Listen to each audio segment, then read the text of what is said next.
morning and welcome to another day of good music, news, and information. 104.3 The Capital is a radio station owned and operated by the Government of the Republic of the Philippines under the Presidential Broadcast Service. On air and streaming from 6 o'clock in the morning till 10 o'clock in the evening. We are DWFT 104.3 The Capital.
ng bagong Pilipino. Mga proyekto ng Pangulo, damang-dama ang pagmamahal niya. Radyo Pilipinas, radyo publiko, ang boses ng Pangulo.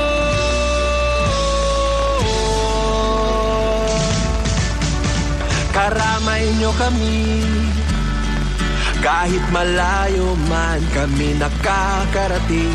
OFW magsasaka, buhay ay iba't iba, san mang lugar ng bansa natin. Tulay ng mga hinaing, ang problema ng bayan ating lulutasin. Tulay sa himpapawid, tulay ng pagbabago.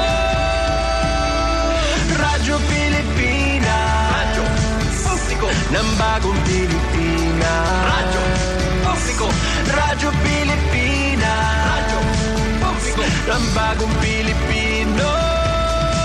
Mga proyekto ng Pangulo, damang-dama ang pagmamahal niya. Radyo Pilipinas, radyo publiko, ang boses ng Pangulo.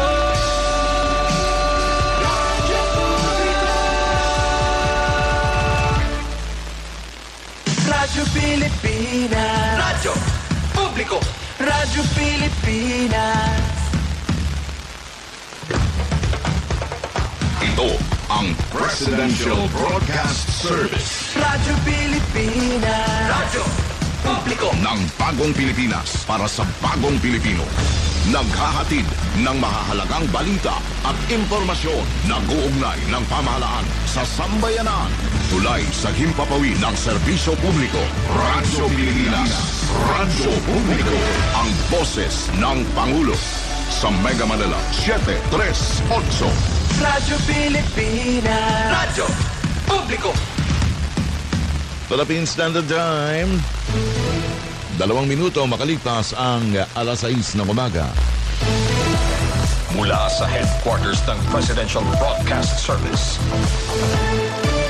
Ito ang Radyo Pilipinas News Nationwide. Kasama si Alan Alianige. Sa ulo ng ating mga pangunahing balita sa umagang ito, Department of Foreign Affairs. This is DWFT 1043 The Capital, now signing off. Ladies and gentlemen, the Philippine National Anthem.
May bagong silang, may bago ng buhay, bagong bansa, bagong galaw, sa bagong lipunan.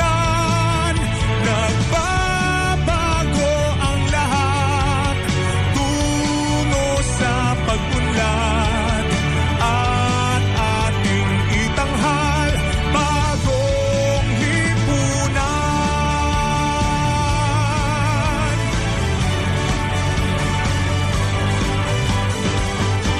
Gabi nagmaliw ng ganap at lumipas na ang magdamag. Madaling araw ay nagdiriwang, may umagang namasdan. Ngumiti na ang pag-asa sa umagang anong ganda. May bagong silang, may bagong ng buhay, bagong bansa,